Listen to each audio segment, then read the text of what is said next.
할렐루야. 오늘도 주님께서 우리에게 말씀으로 은혜 주시기를 바랍니다.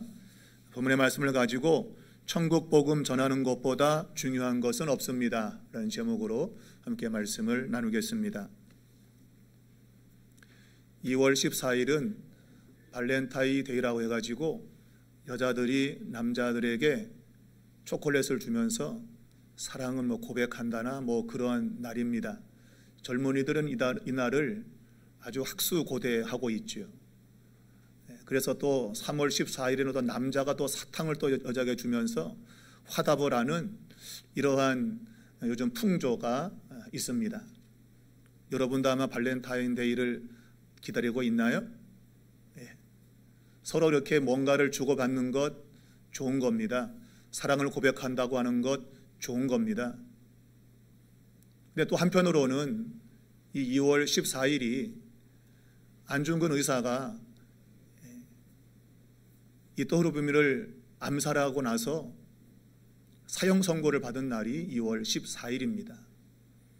나라가 일제 강점기에서 신음하고 있을 때에 나라의 독립을 위해서 과감하게 자기의 목숨을 버린 그 애국지사가 사형을 선고받은 그런 날이 2월 14일이고, 그리고 한 달 지나서 3월 26일에 사형을 당했습니다. 꽃다운 젊음의 나이에 나라를 위해서 목숨을 버린 것입니다. 제가 왜 이 이야기를 드린가 하면 사람들이 말하기를 역사의식이 없는 나라는 미래가 없다 그랬어요. 역사의식이 없으면 그 나라는 미래가 없다. 곧 역사가 어떻게 걸어왔는지에 대한 생각을 할 때 비로소 그 나라는 미래가 있다는 것이죠. 그러니까 우리 사람들이 발렌타인데이를 물론 서로 축하하면서 뭔가 이렇게 나눠 먹고 참 좋은 것이지만, 한편으로 또 역사에 있었던 그러한 일들을 기억하고 이 대한민국이 어떻게 해야 이 열강 가운데서 앞으로 살아갈 수 있을까 한 번쯤 고민해 보는 것도 우리에게는 참으로 필요하다는 생각이 들기 때문입니다. 이 말씀을 제가 서두에 전하는 이유는 이것이 나라만이 아니고 우리 기독교의 미래와도 연결되기 때문입니다. 과연 기독교는 미래가 있을까? 한국교회는 미래가 있는가? 라는 그런 질문입니다. 이런 질문을 할 때 우리의 마음에 드는 것은 좀 어렵지 않겠나, 이런 비관적인 생각이 먼저 듭니다. 저 역시도 오늘날 교회 상황을 보면 그렇게 낙관적이지 않습니다. 비관적입니다. 점점 교회는 젊은이들과 학생들, 아이들이 사라져가고 있고 그저 나이 드신 분들만 앉아있는 이러한 모습이 되어가고 있습니다. 이것은 유럽이 걸어갔던 그러한 모습이고 이것이 그대로 우리 대한민국에도 나타나고 있다라는 이런 현실을 부정할 수 없기 때문입니다. 이런 상황에서 과연 우리 기독교는 어떻게 미래를 나가야 될까 고민하지 않을 수 없습니다. 기독교가 역사의식이 없다면 우리 기독교, 이 교회 역시도 미래가 없다, 그렇게 볼 수 있는 겁니다. 오늘 이 성경 본문은 예수 그리스도를 따르는 사람들이 어떤 마음으로 따라야 되고, 또한 그렇게 따르는 것에 있어서 핵심이 뭔가, 무엇을 중심해서 따라가야 되는가 하는 것을 우리에게 일러주고 있는데, 이 말씀은 기독교 역사 가운데 그대로 나타났던 일들입니다. 다른 것이 아니고 예수 그리스도를 따르게 되면 그것은 십자가를 지는 길이고 그것은 고난의 길이라는 것입니다. 놀랍게도 이 고난의 길을 걸었을 때 교회는 가장 능력과 힘이 있었어요. 반대로 십자가를 지지 않고 편하게 걸어갔던 기독교 교회는 힘이 없었고 사회로부터 지탄받는 이러한 모습을 드러냈다고 하는 것이 역사가 보여주고 있는 겁니다. 우리는 우리의 삶에, 특별히 신앙생활에 있어서 어려움을 원하지 않습니다. 누구나 다 편하고 쉽고 좋은 삶을 살길 원합니다. 그런데 성경의 말씀 그대로 역사 속에서 나타난 교회는 그런 모습이 아니었다고 하는 거예요. 편하게 갔던 교회는 부패했고 타락했고 전혀 교회 같지 않은 그런 모습을 드러내었습니다. 반대로 고난을 겪고 환난을 겪는 그 시대에는 정말 교회가 교회다웠고 기독교가 기독교다웠다고 하는 거예요. 참 이것이 어떻게 보면 우리가 갖고 있는 생각과 완전 반대가 되는 그런 것이 역사 속에서 나타난 것입니다. 어찌 보면 우리는 그러한 역사를 부정하고 싶겠죠, 그죠? 왜냐하면 그런 역사를 인정한다고 한다면 우리가 신앙생활 힘들게 해야겠구나, 고난의 길을 걸어야 되는구나, 이런 생각이 들기 때문에 어찌 보면 그런 것들을 부정하고 싶을 겁니다. 그러나 엄연히 역사는 그렇게 흘러왔고 우리는 지금 역사의 일부분 속에서 지금 우리는 서 있는 것입니다.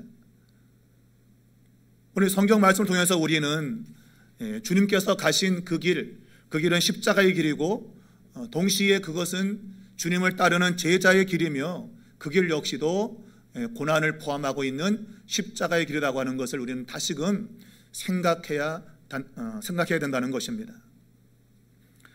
성경을 보면 예수님은 그분의 일을 시작했을 때부터 고난을 당했고 거부를 당했습니다.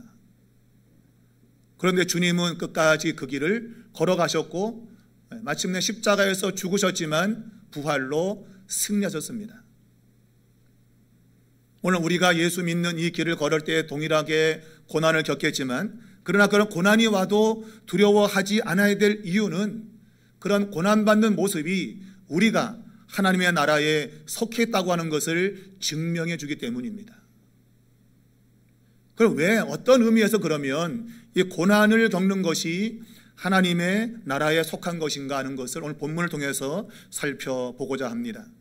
첫 번째는 예수님 하신 말씀 가운데 보면 선생과 이 제자 그리고 상전과 종에 대한 이야기를 하고 계신데 이 선생과 제자 그리고 상전과 종은 함께 공존한다고 하는 겁니다. 서로 책임과 충성이라고 하는 것을 통해서 공존되어 있다라고 말하기 때문입니다. 곧 이 말은 주님이 고난을 겪었다면 그를 따르는 제자들도 동일하게 고난을 겪는다는 것입니다. 이것이 선생과 제자, 상전과 종에 대한 말씀이 가지고 있는 의미겠지요. 우리의 주님이 고난의 길을 걸으셨습니다. 그러면 그를 따라가는 모든 제자들도 당연히 고난의 길을 갈 수밖에 없다, 이런 의미인 겁니다.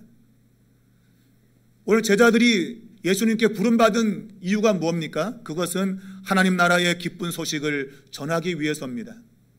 이 복음의 메시지는 기쁜 소식인데 실제로 이 기쁜 소식을 전하는 이 제자들은 고난을 겪는다는 거예요.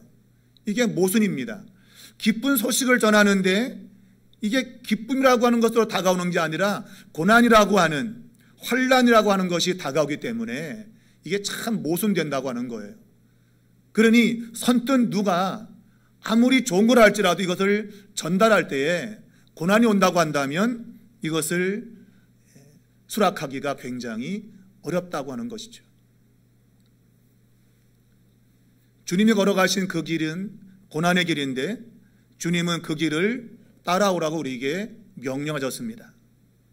그러면서 그 길을 걸으면서 우리의 입에서는 하나님 나라의 기쁜 소식을 전하고 있다고 하는 거예요. 우리는 고난의 길을 걸으면서 듣는 이에게는 하나님 나라의 기쁜 소식을 듣게 한다고 하는 거죠. 이게 어찌 보면 아이러니고 이것이 모순인 겁니다. 여러분, 예수님께서 우리를 불러 하나님 나라의 기쁜 소식을 전하게 했습니다. 하나님이 다스리고 통치하시며 정의와 공평이 시행되는 그 나라가 이 세상에 왔다는 소식, 이 복음을 전하도록 하셨습니다. 그런데 그 소식을 전하는 길이 고난의 길이다, 그렇게 말하고 있습니다. 예수님이 그러한 길을 걸으셨고 또 그분을 따르는 자들 역시도 그런 길을 걸을 것이라고 말합니다. 근데 우리가 그 길을 걸을 수 있는 이유는 우리의 주님이 그 길을 먼저 걸으셨기 때문입니다. 우리가 자식들을 키워보지만 참 때로는 마음에 안 드는 구석이 많아요. 자식들이 공부 안 할 때 야 공부해 그렇게 말하는 아버지와 엄마는 공부를 잘했나? 공부 못했으면서. 아버지 엄마도 학교 다닐 때 공부 못했으면서 자식이 공부 잘해 그렇게 말한단 말이죠. 그러니까 부모도 하지 않으면서 자식에게 하라고 하는 것, 그것이 굉장히 거부감을 가져옵니다. 반대로 또 부모가 너무 잘하면 그것 또한 거부감이 오는 것 또한 부정할 수 없어요. 그러나 우리 주님은 우리에게 이 고난의 길을 걸으라고 하면서 우리에게만 걸으라고 한 것이 아니라 그분 자신이 고난의 길을 걸었다고 하는 거예요. 여러분, 이것은 굉장히 중요한 겁니다.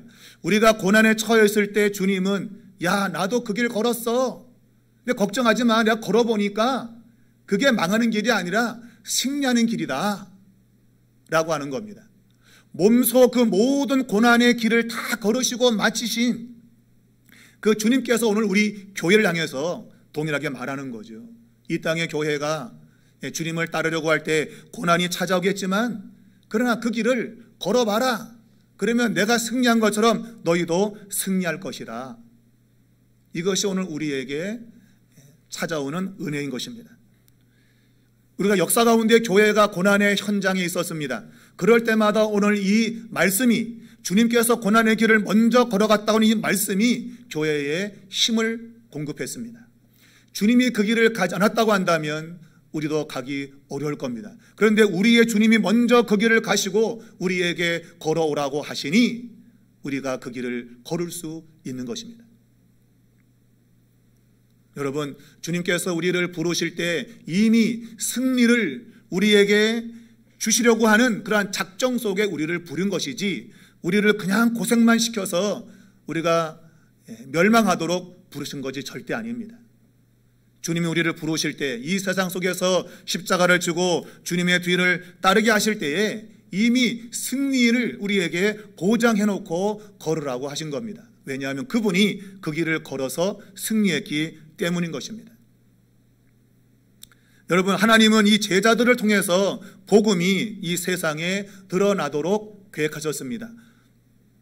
어느 누구도 이 복음을 전할 수 없습니다. 오직 주님을 따르는 제자들을 통해서만이 복음이 이 세상에 드러나게 되어 있습니다. 근데 예수님은 그분 당시에는 아주 은밀하게 제한적으로 복음을 전하셨습니다. 이스라엘 나라에 한정적으로 전하셨습니다. 그것도 은밀하게 전하셨습니다. 그런데 예수님의 부활 사건 이후에는 이 땅에 있는 모든 교회, 주님을 따르는 모든 교회 제자들이 그것을 아주 공적으로 담대하게 선포하게 되었습니다. 이것이 하나님의 작정이었습니다. 주님 당시에는 이것이 굉장히 은밀하고도 그리고 아주 제한적으로 증거되었다고 한다면 주님의 부활 이후에는 이것이 공적으로 담대하게 증거된 겁니다. 왜 그럴까요? 부활의 승리 때문인 것입니다. 이 부활의 승리가 확실치 않을 때에는 은밀하고 제한적이었어요.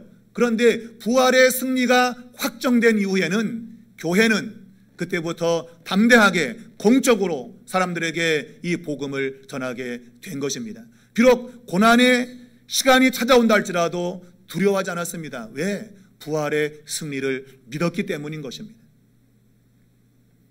이것은 여러분 필연입니다. 이것은 우리가 선택할 수 있는 것이 아니라 필연인 것입니다. 주님은 우리 모든 그리스도인의 제자를 통해서 이 복음을 세상에 드러내도록 작정하셨고 이 일은 반드시 이루어지게 되어 있습니다. 오늘 이것이 필이라고 한다면 오늘 우리에게 이것이 맡겨졌을 때에 우리는 피할 수 없습니다. 왜? 이것은 반드시 일어날 일이기 때문입니다. 그러므로 우리는 주님이 고난의 길이지만 십자가를 지고 나를 따르라, 복음을 전하며 살라, 이런 말씀을 주셨을 때 우리는 기쁜 마음으로 이 길을 따라가야 되는 것입니다. 우리가 성경에 보면 에스더가 나라 유대 민족을 구원하는 그런 내용을 우리가 보게 되는데, 이 에스더가 왕비의 자리에 있지만 왕이 부르지 않으면 나갈 수 없는 그런 상황이었습니다. 그때 삼촌 모르드게가 야, 우리 유대 민족을 위해서 네가 왕에게 나아가라. 만일 네가 왕에게 나가지 않으면 우리 유대 민족은 다른 사람을 통해서 구원받겠지만 너는 망한다. 하나님이 유대 민족을 반드시 필연적으로 구원할 텐데 오늘 너가 그 일에 쓰임 받아야지. 네가 만약 거부한다면 하나님이 유대 민족을 구원하는 걸 포기하는 것이 아니라 다른 사람을 통해서라도 유대 민족을 구원한다고 하는 거예요. 여러분, 이 필연성은 굉장히 중요한 것입니다. 반드시 이 일이 일어난다고 한다면 우리는 이걸 피할 수가 없는 겁니다. 여러분, 필연이라고 한다면 우리는 기쁨으로 맞아들여야 되는 것이죠. 주님이 가신 그 고난의 길이 정말 우리가 감당할 수 없는 길을 할지라도 주님이 우리를 통해서 이 세상에 복음이 드러나게 하신 그러한 계획을 갖고 있다고 한다면, 필연이라면 우리는 그 길을 가야만 되는 겁니다. 말했지만 주님이 먼저 그 길을 가시고 우리에게 오라 하시니 여러분 두려워하지 않기를 바랍니다. 주님이 물 위를 걸어오셨습니다. 풍랑이는 물 위로 걸어오셨습니다. 그리고 베드로에게 걸어오라고 말씀합니다. 그분이 풍랑 위를 걸어오지 않고 땅에 서가지고 걸어오라고 말하지 않아요. 그분이 풍랑 위를 걸어오셔서 물 위를 걸으라고 말합니다. 그러므로 여러분, 믿음을 가지고 주님 바라보고 걸으면 걸을 수 있다 이거예요. 근데 우리는 그 주님 먼저 가신 그 길을 생각하지 않고 현재 상황, 현재 모습만 바라보기 때문에 그 마음에 두려움이 와서 주님을 따라가지 못하는 겁니다. 여러분, 주님이 먼저 걸으시고 여러분을 부르시는 사실을 꼭 기억하시기 바랍니다. 풍랑이는 그 물 위를 먼저 주님이 걸어 오셨습니다. 그리고 우리에게 걸어오라고 말씀하십니다. 믿음을 가지면 얼마든지 여러분 물 위를 걸을 수 있습니다. 환란이 우리를 막을 수가 없는 것입니다. 믿음으로 걸으면 걸을 수 있는 것입니다. 여러분, 믿음으로 주님의 뒤를 따를 수 있기를 주의 이름으로 축복합니다. 두 번째는 우리 고난이 올 때 두려워하지 말아야 될 이유를 말씀하고 있는데, 주님을 따라오라고 하는 그 말씀, 고난이 있지만 담대하게 따라오라는 그 말씀은 이런 고난이 올 때 주님께서 돌봐주신다는 약속을 하셨기 때문입니다. 여러분, 고난을 맞을 때 우리가 두려워하지 않아야 될 이유가 있다면 그것은 가장 작은 생명까지라도 돌보시는 하나님이 그분을 믿는 자들에게는 더 말할 수 없는 돌보심을 주기 때문인 것이라는 것이죠. 오늘 이 주님을 뒤를 따라갈 때에 고난과 역경, 그것이 필연적으로 온다고 말씀하고 있습니다. 예수님을 거부했던 사람들은 예수를 믿는 사람들을 거부할 것입니다. 이것은 그들에게 큰 박해가 찾아온다는 것입니다. 근데 주님은 그럴 때 두려워하지 말라고 했습니다. 왜냐하면 주님이 그들을 돌봐주시는 주권을 행사하기 때문에 말하고 있습니다. 그러면서 두 가지 비유를 했습니다. 한 가지는 미문인 참새가 떨어져 죽는 것도 하나님의 주권 속에 있다고 하는 것입니다. 생명의 주인이 생명을 붙드는 이상 어느 누구도 그 생명을 빼앗아갈 수 없다고 하는 것입니다. 아무리 박해를 한다 할지라도 하나님이 생명을 붙들면 그 생명을 뺏을 자가 없다고 하는 것입니다. 미문인 참새, 아주 하찮은 것도 하나님이 그들을 돌보신다고 말하고 있습니다. 그들이 날아가다가 떨어지는 것조차도 하나님이 허락하지 않으면 안 된다고 말하고 있습니다. 하나님이 허락하지 않으면 세상에는 어떤 일도 일어나지 않습니다. 우리가 주님을 따를 때, 고난을 맞이할 때 두려워하지 않을 이유는 하나님의 주권이 있기 때문입니다. 그분이 주인이기 때문입니다. 우리에게 고난을 주고 핍박을 주는 그런 사람들이 이 삶의 주인이 아니라 주님께서 이 세상의 주인이기 때문에 그렇습니다. 또 한 가지는 머리털까지 다 세셨다고 말하고 있습니다. 우리의 머리털까지 세신다고 한 이야기는 아주 세밀하게 돌보시는 것을 가리키고 있습니다. 우리의 머리털 하나까지도 세신다. 이 말은 머리털 하나 상하지 않는다고 하는 그러한 의미의 또 다른 변형이죠. 우리의 머리털 하나 상하지 않는다. 이 말이 오늘 본문에는 머리털까지 다 세신다고 하는 세밀한 돌보심을 이야기하고 있는 겁니다. 여러분, 주님께서 여러분의 머리털이 얼마나 되는지, 그리고 여러분이 오늘 아침에 머리 감다가 머리털이 몇 개 빠졌는지 다 아신대요. 다 세본다고 하는 겁니다. 그래서 사실 성경에 보면 하나님이 사랑했던 사람들 가운데 이 대머리가 많아요. 대머리가. 우리가 아는 그 엘리사도 대머리거든요. 엘리사 대머리인데, 이 엘리사는 예수님의 아주 예표적 인물입니다. 예표적 인물. 근데 그 대머리거든요. 그 대머리가 놀렸다가 애들이 곰에 찢겨 죽은 그런 내용도 성경에 나오는데, 하나님이 대머리를 사랑하셔요. 그 이유는 머리털을 셀 필요가 없기 때문이에요. 그러니까 하나님이 머리털을 세는 것도 아주 고달픈데, 근데 하나님이 셀 필요가 없잖아요. 얘는 뭐 있어야 세지. 그냥 넌 통과. 그냥 우스운 얘기지만 여러분, 이게 근거가 있는 거예요. 여러분, 우리의 머리털까지 세시는 그 하나님이 얼마나 우리를 세밀하게 살피냐, 그 얘기죠. 여러분이 고난의 현장에 있을 때에 그것을 아무도 모른다는 그런 생각이 들 수 있습니다. 내가 당하는 고난 아무도 몰라, 그런 마음이 들 수 있습니다. 그러나 여러분, 그것은 잘못된 생각입니다. 여러분이 겪는 그런 모든 고난, 그것 이상으로 주님은 여러분의 모든 걸 다 하십니다. 여러분이 모르는 것까지 주님은 다 하십니다. 그런 고난이 왜 왔으며, 그리고 고난이 앞으로 어떻게 전개될 것이며, 그 고난이 어떻게 끝날 것까지도 우리 주님은 알고 계신 거예요. 그러므로 우리가 주님을 따를 때에 고난을 당한다고 여러분 두려워할 필요가 없는 것입니다. 강하고 담대해야 되는 것입니다. 왜냐하면 바로 하나님의 돌보심이 그 고난 가운데 나타나기 때문입니다. 이것은 여러분 매우 중요한 것입니다. 왜 하나님이 이 세상에 고난을 허용하시는가? 아니, 왜 고난을 주시는가 하는 것이죠. 하나님이 고난을 막을 방법이 없어서 고난이 오는 게 아닙니다. 하나님은 고난을 허용하시는 겁니다. 물론 그것이 큰 섭리 가운데 하나님의 작정 가운데 있지만, 나쁘게 말한다면 사탄이 주겠지요. 우리에게 고난을 주겠지요. 그러나 하나님이 허락하지 않으면 고난은 오지 않습니다. 하나님이 고난을 허락하는 겁니다. 허용하는 겁니다. 그 왜 허용하실까요? 그것은 고난 가운데에 하나님의 역사를 보기 때문입니다. 여러분, 우리가 이 세상 살면서 아무런 그러한 문제 없이 산다면 그 행복일까요?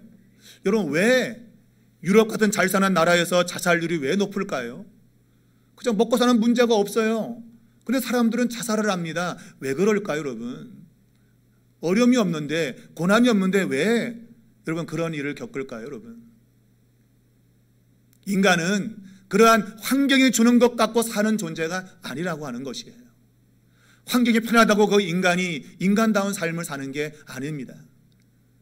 반대로 말하면 도리 인간은 고난을 겪으면서 인생의 참 묘미를 느낄 수 있다, 그렇게 볼 수 있는 겁니다. 하나님이 고난을 허용하시는 이유는 고난 가운데 역사하시는 하나님을 경험하도록 하기 위함이에요. 여러분, 고난이 없으면 교회는 평안합니다. 제 용어로는 밋밋한 교회가 됩니다. 우리가 음식을 먹을 때 이거 밋밋한데? 그 뭐예요? 맛이 없다는 얘기예요, 여러분. 밋밋한데? 원래 이 밋밋하다는 의미는 뭔가 하면 생긴 모양 따위가 두드러진 특징이 없이 평범하다고 하는 거예요. 여러분, 교회가 아무 문제가 없으면 그냥 교회인 겁니다. 그냥 교회구나 하는 거예요. 근데 문제가 생기는 그 순간에 하나님이 개입하십니다. 그 문제 속에. 그래서 저 교회는 하나님이 살아계시네 라고 하는 것을 사람들이 보게 된다고 하는 거예요. 고난의 현장 가운데서 하나님이 살아계신 것을 드러내는 겁니다. 그래서 교회는 밋밋한 교회가 될 수가 없어요. 여러분, 이 교회는 하나님이 역동적으로 역사하는 교회가 되어야 됩니다. 잠언 14장 4절에 보면 이렇게 말하고 있습니다. 소가 없으면 구유는 깨끗하려니와 소의 힘으로 얻는 것이 많다. 소가 있으면 구유 외양간이 지저분해지고 똥 싸고 뭉개구려 가지고 더러워지고 냄새나고 악취가 나고, 그걸 청소하려면 보통 힘든 게 아니라고 하는 거죠. 그래서 소가 없다면 얼마나 좋을까, 냄새도 안 나고 이런 청소도 안 해도 되고 얼마나 좋을까. 근데 여러분, 소가 없으면 밭일은 누가 합니까? 여러분, 농사는 누가 짓습니까? 무거운 건 누가 날릅니까? 사람이 하려면 죽을 똥 피똥을 싸는 거죠, 여러분. 소가 있기 때문에 그 힘든 일들을 할 수 있는 거예요. 소가 농사를 지어서 더 많은 소출을 얻을 수 있는 겁니다, 사람이 하는 것보다. 그러므로 소가 있어서 약간 냄새가 나고 좀 지저분하고 그것은 별 문제가 안 된다. 소가 있어 갖고 얻는 것에 비하면 아무것도 아니라고 하는 거예요, 여러분. 소가 없으면 편안하죠, 여러분. 편안합니다. 여러분의 집에도 이 소가 있을 수 있어요. 남편이 소고 아내가 소고 자식이 소고 그럴 수 있어요, 여러분. 직장 가면 직장의 상사가 소고 그래갖고 막 괴로워, 그것 때문에. 힘들어 죽겠다 그래. 때론 교회에서도, 여러분, 교회에서도 보면 교회 일 맡아가지고 그때 힘들어하는 사람이 있을 수 있습니다. 예배가 소는 아니겠죠, 그죠? 예배 드리는 것이 소가 된다면 곤란한데, 예배 힘들어, 예배 안 드리면 어떨까, 그건 아닐 텐데, 막 예배가 소는 아니겠죠. 근데 교회에서 뭔가 이렇게 임무를 부여해서 직분을 줘가지고 뭔가 일을 맡기면 그것이 소가 되는 경우가 있어요. 교사를 해야 된다, 성가를 해야 된다, 또 주방에 가서 일도 해야 되고, 주차 안내위원도 해야 되고, 횡단보도도 막 이거 해야 되고, 이런 걸 맡으면 그게 소가 될 수 있어요. 좀 주일에 좀 자고 싶은데, 이것도 같이 일해야 되네. 그리고 일찍까지 나와야 돼. 그게 소가 될 수 있어요. 여러분, 그것 소가 될 수 있지만 제가 볼 때는 가장 소가 되는 게 뭔가 하면 전도하는 거예요, 전도. 많은 분들이 교회가 전도만 없다면 나는 교회 생활을 얼마든지 할 수 있다. 근데 전도가 부담이 돼가지고 이게 힘든 거예요. 전도합시다 그러면 그냥 이게 왜 이렇게 싫은지. 왜냐하면 전도하면 사람을 가서 만나야 되는데, 가서 예수님이라고 하는 순간에 내게 다가올 여러 가지 그런 반응들 때문에 이게 참 두렵거든요. 그냥 봉사는 그냥 몸으로 때우면 돼, 그냥. 근데 전도는 그게 아니거든요. 사람과의 관계 속에서 오고 가는 것 때문에 마음 상하고, 그것 때문에 삐지기도 하고, 그것 때문에 상처받기도 하고. 그래서 제가 볼 때는 교회에서 소가 뭘까? 이건 전도하는 거다. 이것만 없다면 참 교회 생활 할 수 있겠는데, 그런 생각을 할 수 있을 거예요. 여러분, 전도가 없다면 교회는 평안할 겁니다. 근데 교회는 밋밋한 교회가 됩니다. 그냥 교회입니다. 그런데 교회가 전도를 하기 시작하면 이 교회는 역동적인 교회가 됩니다. 주님께서 제자들에게 바다 건너편으로 건너가자고 했습니다. 왜 건너가요? 유람하러 갑니까? 아닙니다. 복음을 전하기 위해서 가는 거예요, 건너편으로. 그 건너편에는 귀신 들린 사람을 만나게 됩니다. 가다라 지역에 있는 그 귀신 들린 사람을 만나게 되는데, 그래서 그 마을에 복음을 전하기 위해서 지금 바다를 건너가자고 말씀하신 거예요. 놀러 가는 게 아니에요. 그런데 그 바다를 건너갈 때 풍랑이 일어납니다. 배가 뒤집어지고 죽을 위기에 처하게 됩니다. 여러분, 이러한 고난, 이것은 바다를 건너기 때문입니다. 안 건너갔으면 이런 죽을 위기 안 생깁니다. 놀랍게도 성경은 그렇게 풍랑이 있는 배 위에서 죽음의 위기에 있었던 제자들의 눈에 바람과 바다를 잔잔케 하시는 예수 그리스도의 능력을 보게 된 겁니다. 여러분이 교회에서 복음을 전한다고 뭔가 움직일 때에 여러분의 그것을 막는 풍랑이 몰려올 수 있습니다. 사건과 사고가 생기고 하지 못하게 하는 여러 가지 방해가 있을 수 있습니다. 그런데 여러분, 그래도 복음을 전하려고 한다면 주님이 그것을 잔잔케 하는 역사가 일어납니다. 하나님께서 그 현장 속에 살아계신 증거를 보게 된다고 하는 거예요. 여러분이 복음을 위해서 살지 않으면 여러분의 인생은 밋밋한 인생이 됩니다. 우리 사무엘교회가 복음을 전하려고 하지 않으면 우리 교회는 평안할 겁니다. 그러나 밋밋한 교회가 됩니다. 하나님의 역사를 경험하지 못할 것입니다. 여러분, 성경에 보면 전부 다 이런 내용으로 가득 차 있습니다. 우리가 알듯이 바벨탑 사건은 노아 홍수 이후에 하나님이 노아에게 야, 너는 땅에 가서 충만하라, 번성하라고 했습니다. 그런데 그 말 듣지 않고 땅에 충만하지 않으려고 한 곳에 탑을 쌓은 거죠. 야, 우리 흩어짐을 면하자. 탑을 쌓은 겁니다. 요것들 봐라, 흩어지라 그랬는데 모여있네.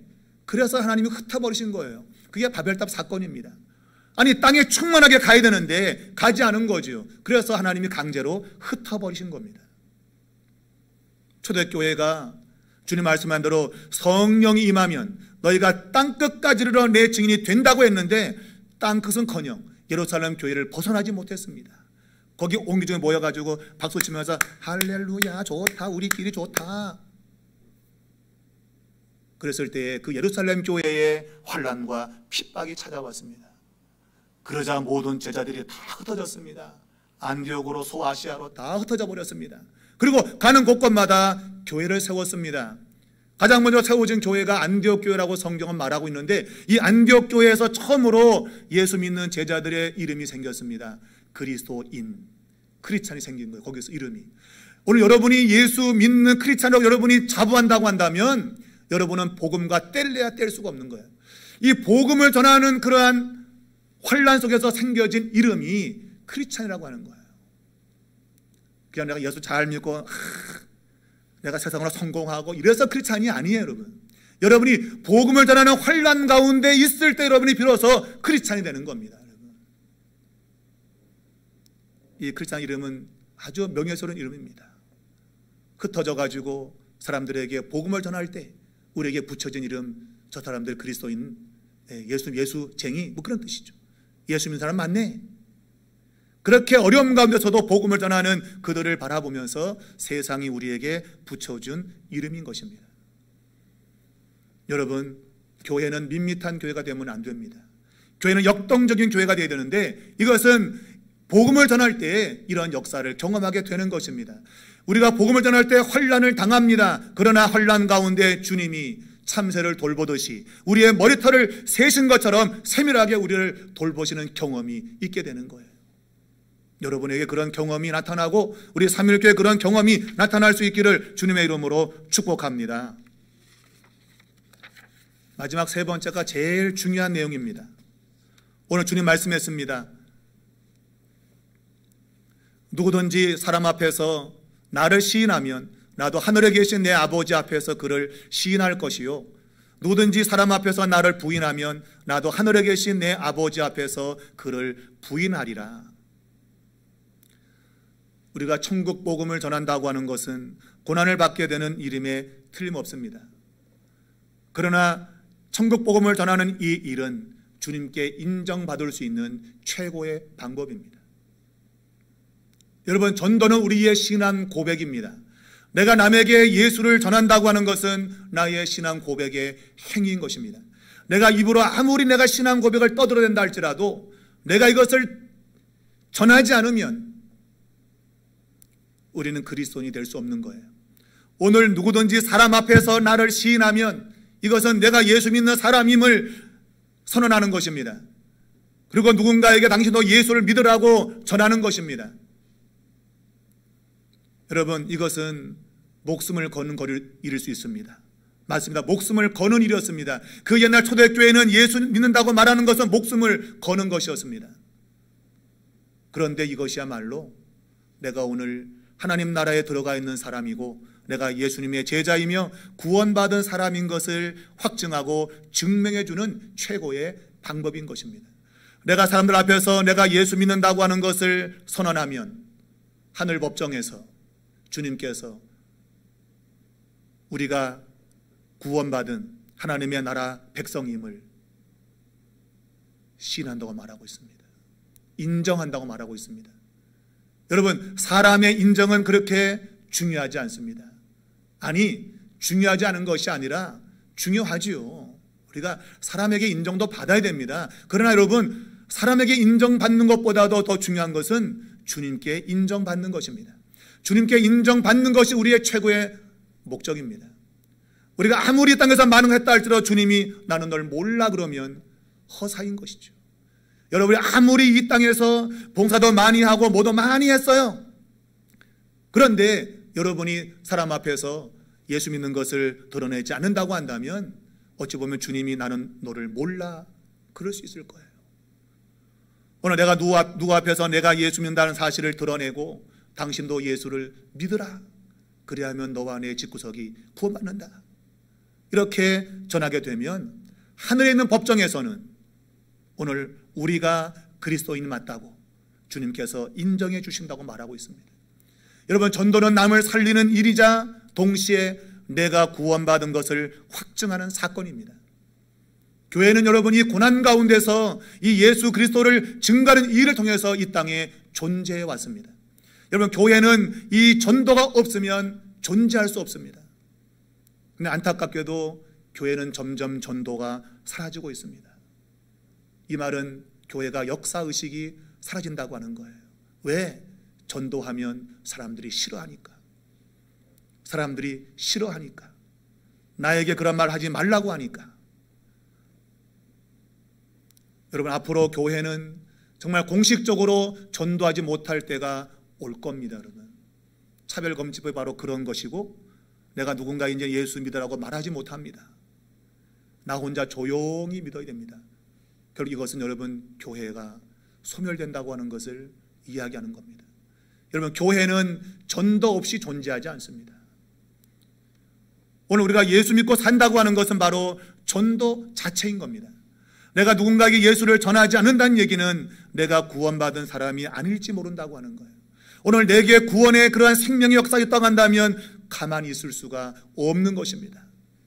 예레미야 선지자는 하나님 말씀을 전했더니 막 핍박을 했습니다. 그래서 다시는 안 전해. 그랬더니 그 마음이 불붙는 것 같은 거예요. 아니, 저는 전해야 된다, 이거 전해야 된다. 근데 전하면 고난이 오니까 전하지 말아야지 하고 돌아서는데 또다시 마음에 불같이 일어나는 거예요. 하나님이 주시는 마음이기 때문입니다. 오늘 우리 안에 생명이 있다고 하는 우리에게도 그런 마음이 반드시 들게 되어 있습니다. 바로 이 교회는 이러한 전도를 통해서 오늘까지 존재해 왔습니다. 전도가 없다면 교회는 곧 문을 닫을 것입니다. 여러분, 교회는 사실 사람들이 있어야 존재하는 겁니다. 여러분, 사람이 있다는 얘기는 그곳에 물질도 있습니다. 여러분, 오늘날 교회가 왜 문을 닫습니까? 재정적으로 뒷받침이 안 되기 때문에 그렇습니다. 내가 아무리 믿음이 좋아도 믿음 있는 사람, 여러분, 소수의 사람 가지고 교회를 유지할 수 없습니다. 재정이 뒷받침되지 않으면 교회도 어쩔 수 문을 닫아야 돼요. 여러분, 그러지 않기 위해서는 우리가 전도할 수밖에 없는 겁니다. 사람이 와야 교회는 존재하는 거예요. 아무리 좋아도 사람이 없다면 교회는 있을 수가 없는 겁니다. 하나님께서 고난의 길이지만 천국 복음을 전하는 일을 나의 구원의 확증으로 삼으셨고, 그리고 이 전도만이 이 땅의 교회가 역사 속에서 존재할 수 있는 유일한 길이기 때문에 여러분, 선택사항이 아닙니다. 선택이 아닙니다. 이것은 필수인 것입니다. 우리가 주님의 복음을 전하는 이 일을 필연적 사명으로 알고 살아가게 된다면 그 현장 속에 주님이 우리와 함께 하실 것입니다. 볼지어다 내가 세상 끝날까지 너희와 항상 함께 있으리라. 이 말은 일상적인 말에서 준 게 아니에요. 너희는 가서 모든 족속으로 제자를 삼는 전도의 과정 속에서 주신 말씀입니다. 우리 삼일교회가 전도의 발걸음을 내딛는 그 속에 주님께서 항상 함께 하시는 역사가 나타나는 거예요. 여러분, 그런 역사가 올 한 해에 있어져서 표가 그냥 표가 아니라 우리 교회의 영혼 구원의 기쁨이 넘치는 그러한 역사가 있어지기를 주님의 이름으로 축복합니다.